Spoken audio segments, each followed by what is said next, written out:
Here are 7 things to do in lovely Greenwich, London. Let's start with the Old Royal Naval College. This 600-year-old Christoper Wren design landmark is the centre of the UNESCO World Heritage Site. You'll see the beautiful Chapel of St. Peter and Paul, which is what is in front of you, and this cool old bowling alley. While you're there, you must not miss the Painted Hall. This was originally designed to be a ceremonial dining room. It is London's Sistine Chapel, and on the last Friday of the month, you can do yoga there. Cutty Sark was built in Scotland in 1869. It was the fastest ship of its day, and you can visit it. Don't miss Greenwich Market. It was established in 1737 and today it's one of the oldest markets in London.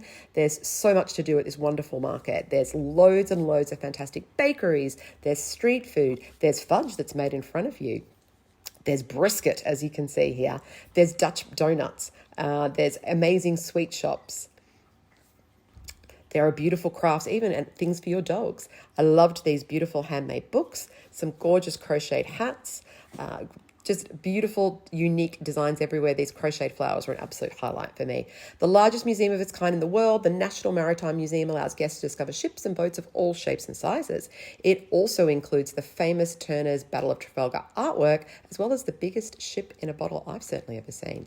Both time and longitude are measured from the Royal Observatory in Greenwich. It is the prime meridian of the world and London's only planetarium. You'll learn all about how the need to improve navigation for ships led to the way that we still measure time and longitude today.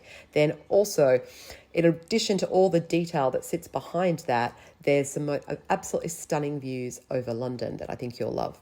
And finally, visit the Greenwich Vintage Market if it's a Friday, Saturday or a Sunday. There's over 40 stalls of antiques, arts and crafts.